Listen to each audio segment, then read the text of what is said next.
का हो अनिल?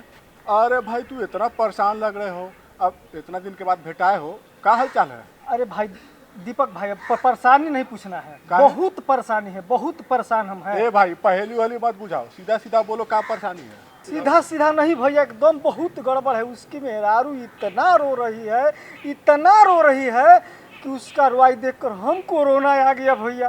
तो बताओगे कि नहीं? अरे वो जो अपना बलचनवा है ना, हाँ, का हुआ? और उसका जो छोटका बचवा है, हाँ वो अस्पताल में भर्ती है। हाँ, का बात कर रहे हो? अरे अस्पताल में तो भर्ती, बड़ी बीमार है। डॉक्टर का बोला है? तो बोला खून चढ़ाने के लिए। खून चढ़ाने के लिए? अरे तो इसमें इतना परेशान होने की क्या बात है? बताइए, खून कहाँ से आएगा, खून कैसे चढ़ाया जाएगा? अरे भाई तो इसमें इतना परेशान होने वाला कौन बात है? अब खून जब बोला है डॉक्टर चढ़ाने के लिए तो खून तो चढ़ाना ना पड़ेगा। बताओ भैया, वो तो तनी सा खून होता है आदमी में, और जब आदमी खून दे देगा तो मरिए न जाएगा। एकदम बुढ़ बकले खा तुम बतिया रहे हो। अरे खून देवे से कोई मर जाता है का? है झूठो तुम अपना दिमाग में ये सब किए हुए हो। देखो सबके देह में ना उतने खून होता है, समझे? उतने खून कैसे होता है? हाँ मन हमरो देह में उतना खून। हाँ और मोटका मोटका जो आदमी है, वो सबके देह में उतना हाँ, खून। सबके देह में उतने खून होता है, इसमें घबराने वाला कोई बात नहीं, हमको सब पता है, समझे? अच्छा एगो बात बताओ, जैसे तुम पैसा दान करते हो, वस्त्र दान करते हो, तो कितना खुशी महसूस होता है? अब जब तुम किसी को खून दोगे, उसका जान बचाओगे, तो कितना खुशी महसूस होगा, है ना? ये तो बात है दीपक भैया। हाँ, एगो बात तो तुमको बताएं। हाँ। हम बाजार जा रहे थे ना, हाँ। तो हुआ बहुते बड़का को पोस्टर लगल था। हाँ। और उसमें लिखल था ना, रक्तदान महादान। अब बताओ। तो ऐसा पोस्टर दीपक भैया हमहू कबो कबो देखते हैं कि रक्तदान महादान हाँ, लिखा रहता है। लिखा रहता है ना। हाँ। हाँ। अब ये जो तुम्हारा परेशानी है ना, अब वो बलचनवा का बच्चा वो अस्पताल में बीमार है, एकदम हाँ, बीमार है। तो एक मिनट हम जरा बात करते हैं सर से। हेलो, हाँ जी प्रणाम सर। अरे सर हम दीपक बोल रहे हैं सर, वो हाँ हाँ सर, हाँ सर। सर अब ये बच्चा सर हमारे गांव का है सर, अस्पताल में बीमार है, तो उसी के बारे में सर उसको तो खून चढ़ाने का नौबत आ गया सर। तो देखिए ना, अनिल भाई हैं हमारे गाँव के हैं, अभी बड़ी परेशान है, कह रहे हैं कि भैया तो औरत तो उनकी बड़ी रो रही है, हम कैसे कैसे क्या करें, कुछ समझे में नहीं आ रहा है। अब बताइए सर, खून देवे से कोई मर जाता है क्या? नहीं ना। सर अब देखिए, आप बहुत लोग हैं सर जिनको सर दिमाग में बहुत तरह का बात चलता है, सवाल चलता है, तो उनको जानकारी नहीं होगा तो सर ऐसे ना बोलेंगे। हाँ सर, तो हम सर आपसे मिलना चाह रहे हैं। हाँ बढ़िया सर, बढ़िया। हाँ सर, तो बगीचा में सर हम आ रहे हैं सर, आ रहे हैं। हाँ ठीक है, ठीक है। ये दीपक भैया, हाँ। किसको कॉल किए थे जी? हाँ, अरे ये जो है ना जयप्रभा ब्लड बैंक जो पटना में है ना, उसके निदेशक हैं, इनका नाम है डॉक्टर आनंद किशोर। अब क्या है ना कि अब जैसे तुम जैसे डर रहे हो, तुम्हारे जैसा बहुत सारा लोग होगा जो घबरा रहे होंगे, उनको डर लग रहा होगा कि हम रक्तदान कैसे करें, तो ये सब जो है ना जानकारी का अभाव में ऐसा लोग सोचते हैं। तब इस सर से हम लोग मिलेंगे ना, तो सारा जानकारी हम लोग ले लेंगे, उनसे पूछ लेंगे कि रक्तदान करने से कोई दिक्कत उक्कत तो नहीं होता है। अब बहुत सारे लोग को जो मन में सवाल चल रहा होगा, कुछ डर होगा, तो उसके बारे में भी सबको जानकारी मिल जाएगा। तो डॉक्टर साहब आएंगे? हाँ, अरे गाँव में आ रहे हैं, बगीचवा में। अपने बगीचा में? हाँ, तो ऐसा करो ना, हाँ। कि हम डॉक्टर साहब को वहाँ हम लेके बैठेंगे, हाँ। तुम ना तुरंत वहाँ पहुँचो। ये भैया, हाँ। तो तनिको देरी मत कीजिए। हाँ। और देखिए हम जाते हैं बस, कहकर उसके आप बस आ रहे हैं एकदम बगीचा में। अब जा, आराम मत करिए लगना। एकदम नहीं भैया, आराम एकदम मत करना, एकदम। जाना और तुरंत आना। एकदम तुरंत आते हैं भैया। अब काहे कि डॉक्टर साहब ना है, अब उनको बैठाएंगे जाते जाते, अच्छा नहीं लगेगा। ना, अच्छा नहीं। तो ठीक है, तू जा, हम बैठते हुए। तो ठीक, हम जाते हैं भैया। हाँ, ठीक ठीक ठीक। ठीक है। प्रणाम सर। प्रणाम। अरे सर, बहुत भाग का बात है सर कि आपसे दर्शन हो गया। सर वो क्या है ना कि हमारे गांव में ना वो बलचनवा है, उसका बचवा जो है अस्पताल में भर्ती है। सर डॉक्टर बोला है खून चढ़ाने के लिए। अच्छा, अब उसको लेके सर बहुत परेशान है, और हमारा एगो भाई है गांव के, तो है लड़का है अनिल, तो वो भी बहुत परेशान था, बोला था भैया ऐसी से बात है। अब देखिए ना, उसको आना था, अभी तक आया नहीं। प्रणाम डॉक्टर साहब, प्रणाम। प्रणाम प्रणाम। आइए आइए। डॉक्टर साहब ही हैं? हाँ, इन्हीं के बारे में प्रणाम बोल रहे थे। आप फोन से जो बतिया रहे थे ना, हाँ। यही डॉक्टर साहब के बारे में बतिया रहे थे। हाँ, अब क्या बताएं भैया, आप देखिए कि ये परेशानी मेरा कितना है परेशानी। वो बलचनवा का डॉक्टर साहब एगो लड़का है, अब अस्पताल में भर्ती हो गया है, बड़ी सर बीमारी उसको हो गया है। उसकी मेहरारी जो है बड़ी रो रही थी, बड़ी रो रही थी सर।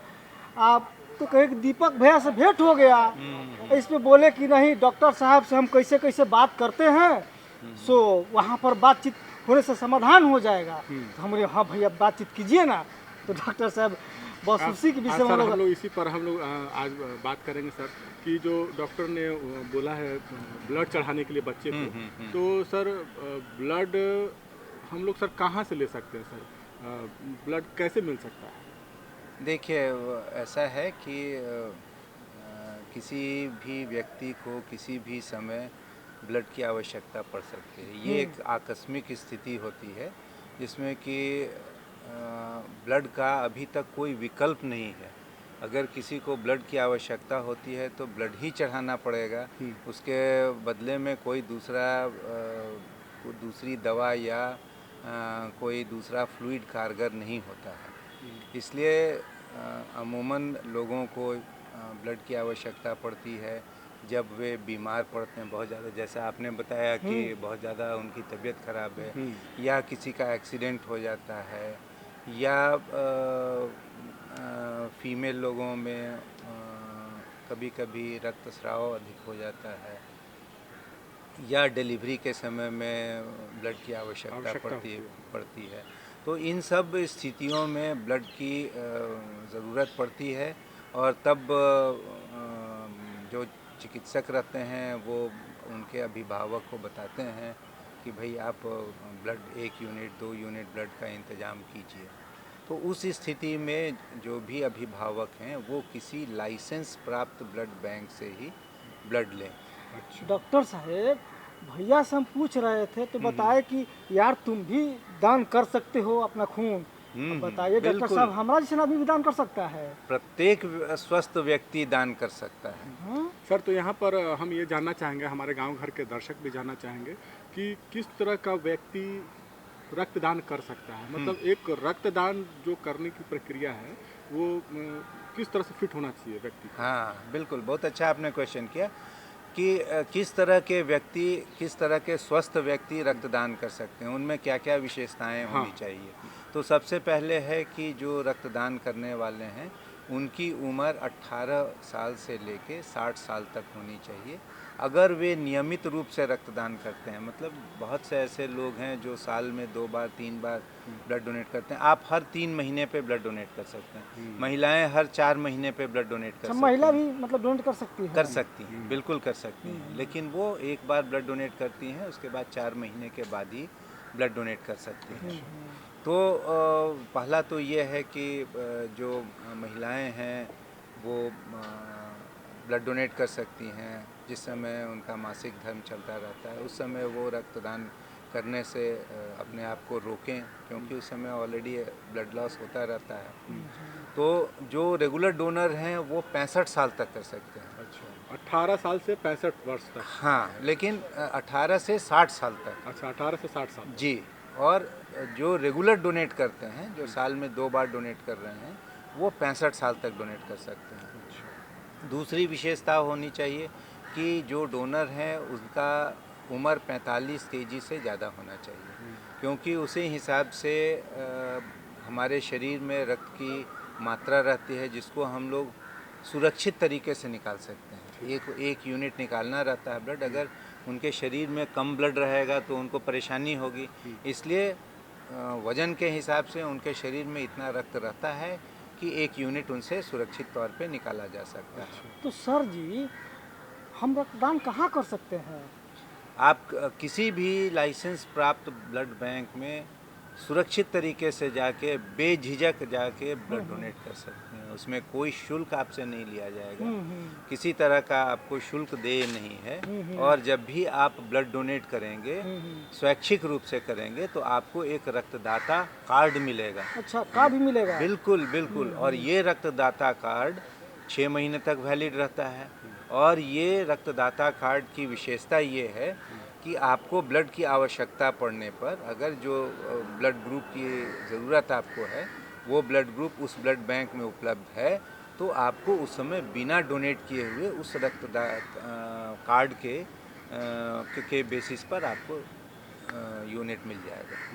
तो सर ये जो जगह जगह हम देखते हैं किसी भी आयोजन पे खासकर, तो उसमें देखते हैं कि रक्तदान शिविर लगाया जाता है। जी जी तो जी, रक्तदान शिविर में क्या रक्त देना उचित है, या बिल्कुल, किस मद बिल्कुल। में वो लगाया गया है शिविर, तो इसको मद्देनजर काम करना होता है? बिल्कुल बिल्कुल, बहुत अच्छा आपने क्वेश्चन किया कि हम रक्तदान शिविर में कर सकते हैं या नहीं, या शिविर में करना कितना सुरक्षित है, कितना फ़ायदेमंद है। रक्तदान शिविर अमूमन लाइसेंस प्राप्त ब्लड बैंक ही लगा सकते हैं, कोई प्राइवेट ये नहीं लगा सकता है।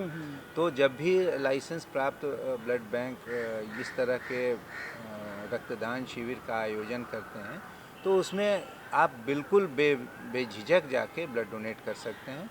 उसमें भी आपको तमाम वो सुविधाएं मिलेंगी जो आप स्वैच्छिक रूप से किसी रक्तदान केंद्र पर जाके डोनेट करते हैं। जैसे कि ब्लड डोनर कार्ड की सुविधा वहाँ भी आपको मिल जाएगी।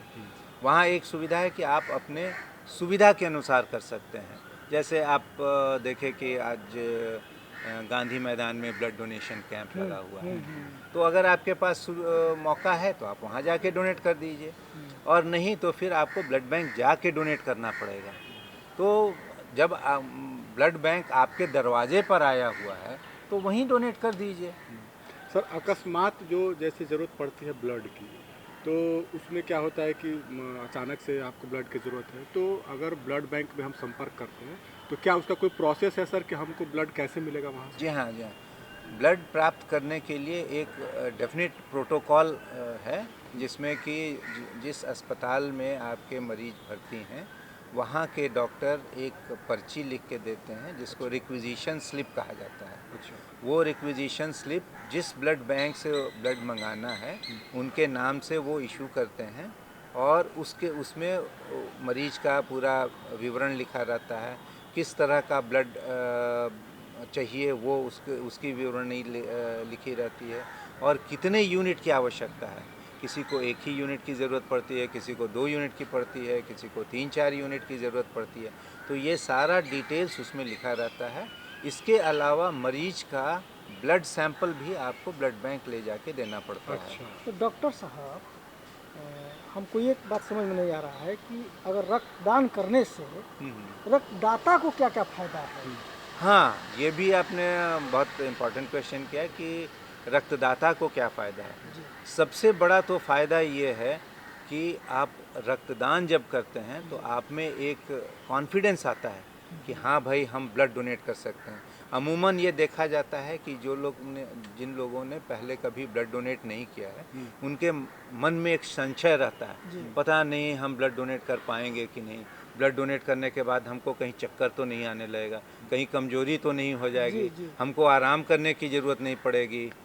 लेकिन ऐसा कुछ नहीं है। एक बार जब आप ब्लड डोनेट करते हैं उसके बाद आपको लगता है अरे इसी के लिए लोग इतना डरते हैं ब्लड डोनेट करने से, हमको तो कुछ पता ही नहीं चला बल्कि और अच्छा लगा। दूसरा जो सबसे बड़ा फ़ायदा होता है, जितनी बार आप ब्लड डोनेट करते हैं उतना कोलेस्ट्रॉल आपके शरीर से ब्लड के साथ साथ निकलता है, और ये साइंटिफिकली साबित किया गया है कि जो लोग, जैसा मैंने आपको बताया, रेगुलर डोनर में हार्ट अटैक होने की संभावना बाकी लोगों के मुकाबले कम होती है। उसका कारण यही है कि उनका कोलेस्टेरॉल मेंटेन रहता है। कोलेस्ट्रॉल हर बार जब वो ब्लड डोनेट करते हैं तो बॉडी में जो एक्स्ट्रा कोलेस्ट्रॉल रहता है वो उसके साथ बाहर निकल जाता है।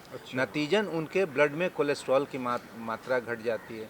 तीसरा क्या है कि जितनी बार आप ब्लड डोनेट करते हैं आपके ब्लड में नए नए सेल्स का संचारित होता है, नए नए सेल्स बनते हैं। उससे आपको एक नई ऊर्जा का अनुभव होता है, आप अपने आप को हल्का महसूस कीजिएगा। जब भी आप ब्लड डोनेट कीजिएगा रेगुलरली, मतलब हर 3 महीने, हर 4 महीने पे ब्लड डोनेट कीजिएगा, तो आपको लगेगा कि अरे वाह, हमको तो नई स्फूर्ति आ रही है। लोगों को एक दिमाग में कंसेप्ट रहता है कि नहीं, ब्लड डोनेट करने से हम कमज़ोर हो जाते हैं। इसके उलट ब्लड डोनेट करने से आप में नई ऊर्जा आती है। और जो सबसे बड़ा है कि आप जिस समाज में रहते हैं उस समाज के प्रति आपका भी दायित्व है। जिस समाज ने हमको इतना कुछ दिया है, हमें इस स्थिति में पहुंचाया है, उस समाज के प्रति आपका भी तो कुछ दायित्व है। और जब आप रक्तदान करते हैं तो आप उसी समाज के लिए रक्तदान करते हैं, और उसी समाज के लोगों को आवश्यकता पड़ने पर आप महादान करते हैं, आप जीवन दान करते हैं। और ये भगवान ने हमको एक बहुत बड़ी शक्ति दी है कि हम रक्तदान करके किसी को जीवन दान दे सकते हैं। क्या बात है। तो ये सब जो चीज़ें हैं ये किसी भी रक्तदाता को बाकी लोगों से अलग कतार में खड़ा कर देती हैं। क्या बात है। तो कहा भी गया है कि रक्तदान महादान। सर हम ये भी जानना चाहेंगे कि बहुत सारे लोग जो है इसको मिसयूज़ करते हैं, जैसे पैसे के लिए बिल्कुल। अपना ब्लड डोनेट करते हैं या रक्तदान करते हैं, या कभी कभी ब्लैकमेलिंग वाली स्थिति भी आती है कि ब्लड ग्रुप वैसा किसी के पास नहीं है तो हम इतने पैसे ले रहे। तो आप ऐसे लोगों के लिए सर क्या कहना चाहेंगे? नहीं, देखिए ऐसा है ना कि भारत सरकार ने एक नियम बनाया है और सुप्रीम कोर्ट के आदेश के आलोक में भारत सरकार ने ये नियम बना दिया है कि किसी भी प्रोफेशनल डोनर वैसे डोनर्स को कहा जाता है जो पैसे लेकर रक्तदान करते हैं। तो ऐसे लोगों से ब्लड लेना कानूनन जुर्म हो गया है। अच्छा। और इसमें बहुत कड़ी सज़ा का प्रावधान है। क्या बात है। अगर कोई भी ब्लड बैंक ऐसे प्रोफेशनल डोनर से ब्लड कलेक्ट करते हुए पकड़ा जाता है और ये साबित हो जाता है कि उसने प्रोफेशनल डोनर से ब्लड कलेक्ट किया है, तो उसके संचालक को 14 साल की बामशक्कत कैद हो जाएगी और इसमें बेल का भी कोई प्रावधान नहीं। इतना कड़ा नियम है इसका, इतनी कड़ी सज़ा का प्रावधान है। इसलिए प्रोफेशनल डोनर को पूरी तौर पे बैन कर दिया गया है। प्रोफेशनल डोनर से ब्लड लेना बहुत ख़तरनाक है। ख़तरनाक इन द सेंस इसलिए है कि वो रक्त के हिसाब से डोनेशन के किसी को मदद करने के हिसाब से नहीं डोनेट करता है। हाँ। वो तो डोनेट करता है, उसको पैसे की ज़रूरत है, उसको किसी तरह की आवश्यकता है, उसके लिए प्रोफेशनली पैसा। सर वो है। बिल्कुल। आज आपके लिए ब्लड डोनेट किया, 2 दिन के बाद दूसरे के लिए डोनेट किया, तीसरे दिन तीसरे के लिए। तो ब्लड ऐसा चीज़ नहीं ना है कि आपके शरीर में लगातार बनता जा रहा है। आप अगर बहुत कम अंतराल पर ब्लड डोनेट करेंगे तो आपके ब्लड की गुणवत्ता कमते जाती है। अच्छा। और जब गुणवत्ता कम होगी तो जिस मरीज को वैसा ब्लड चढ़ेगा उस मरीज को अपेक्षित फ़ायदा तो होगा नहीं। साथ साथ ऐसे लोगों में संक्रमण का इंसिडेंस ज़्यादा रहता है। अच्छा, ऐसी परिस्थितियाँ बन सकती है। बिल्कुल। ऐसे लोगों में देखा गया है कि HIV का, हेपेटाइटिस बी का, हेपेटाइटिस सी का या अन्य ऐसे बीमारी हैं जो कि ब्लड से एक से दूसरे में फैलते हैं। ऐसे बीमारियों का इंसिडेंस, ऐसे बीमारियां इन लोगों में ज़्यादा पाई जाती हैं।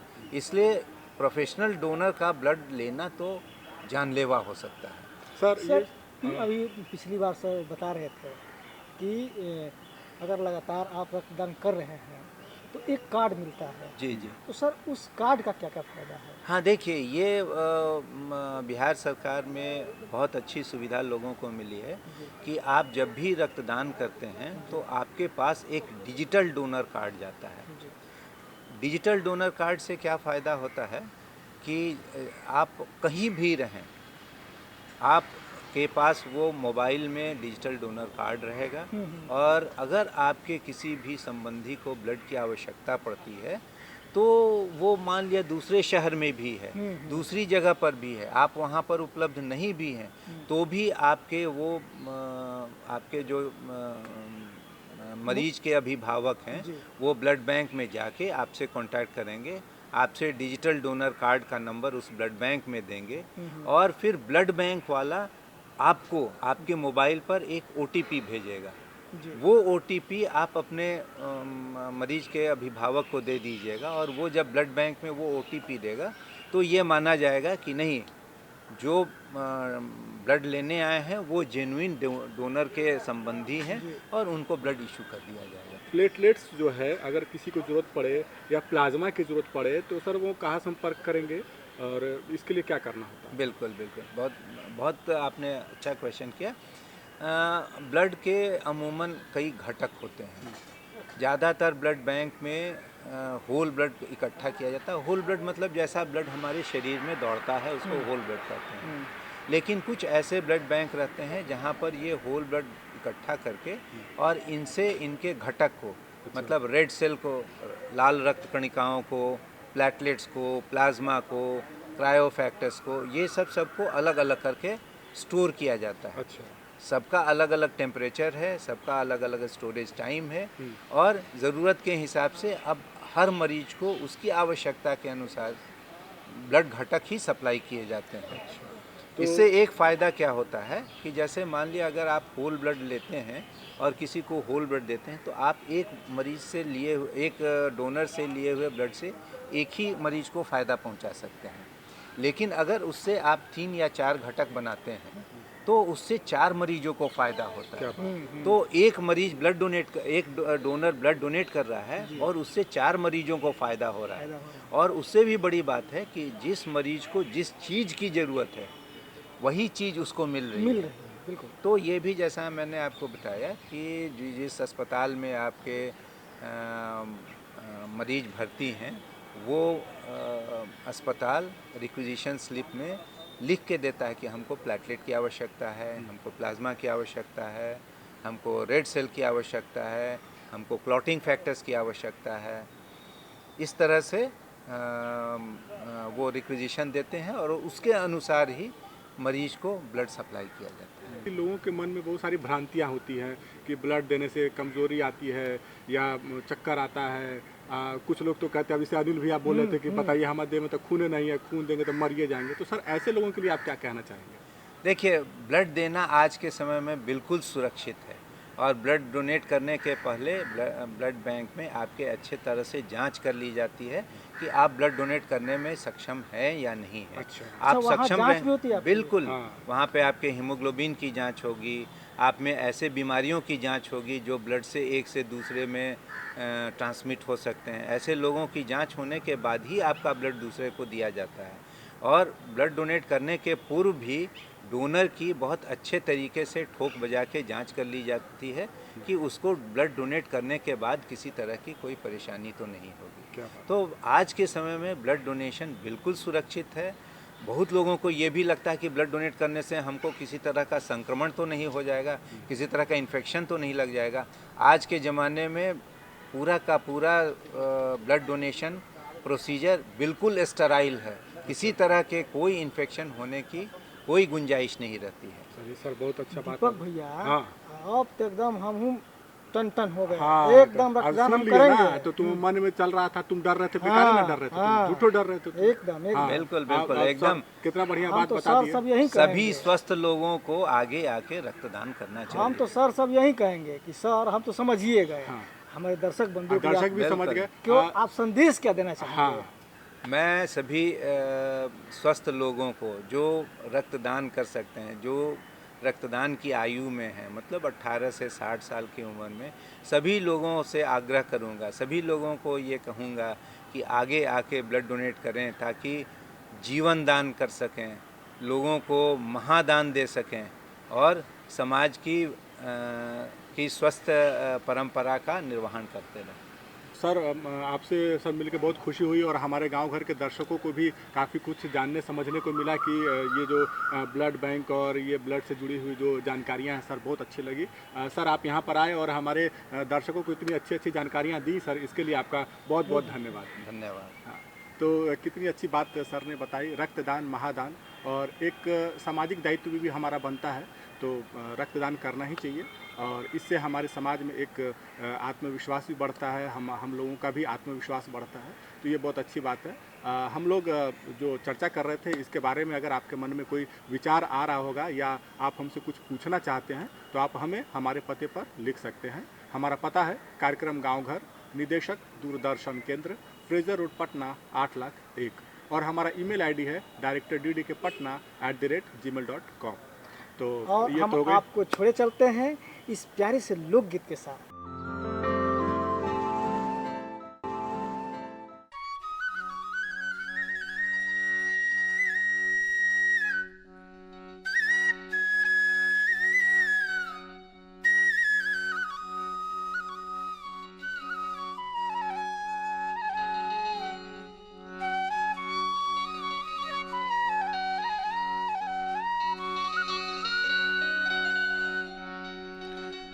अरे ताहू बानी हारिन हमहू बानिहार है।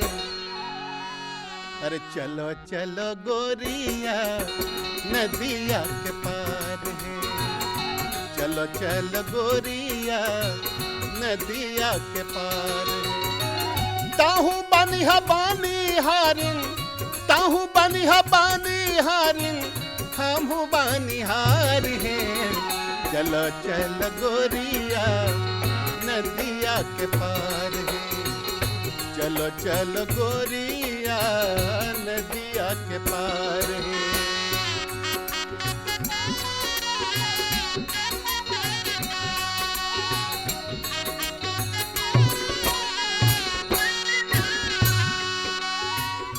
छोड़ी शहर बागों में घर वापस आईबे।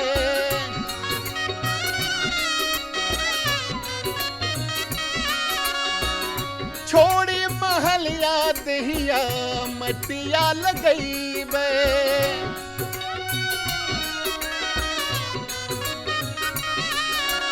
हो गाँव में बसैबे एक ठो, गाँव में बसैबे एक ठो और नया संसार है।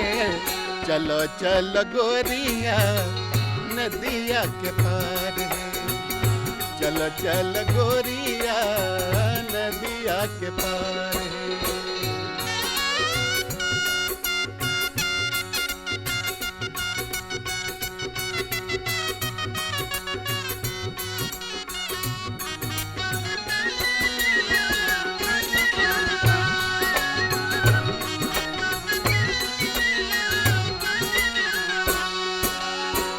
गहुम धान दलहन तेलहन उख उपजैबे।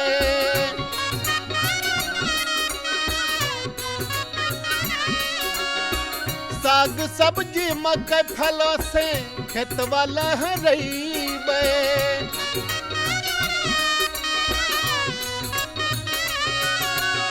हे गाय भैंस पोसी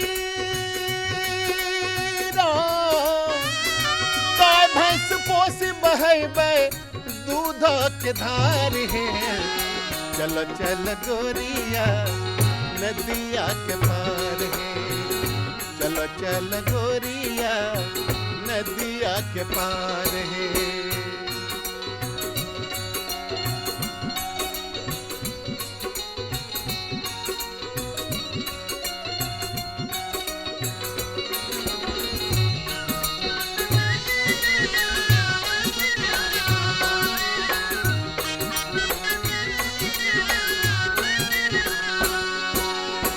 रात खानी बैठी अनपढ़ लोग के पढ़ैबे।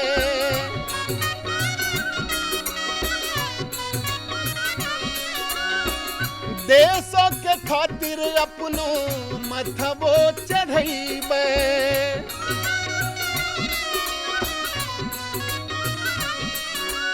हो मिली जुली रहबे लोग से, मिली जुली रहबे लोग से करी करी प्यार है। चलो चल गोरिया नदिया के पार है। चलो चल गोरिया नदिया के पार है। हे ताहू बनिहा बानिहारिन, ताहू बनिहा बानिहारिन हमहू बानिहार हैं। चलो चल गोरिया नदिया के पार है। चलो चल गोरिया नदिया के पार है। चलो चल गोरिया नदिया के पार।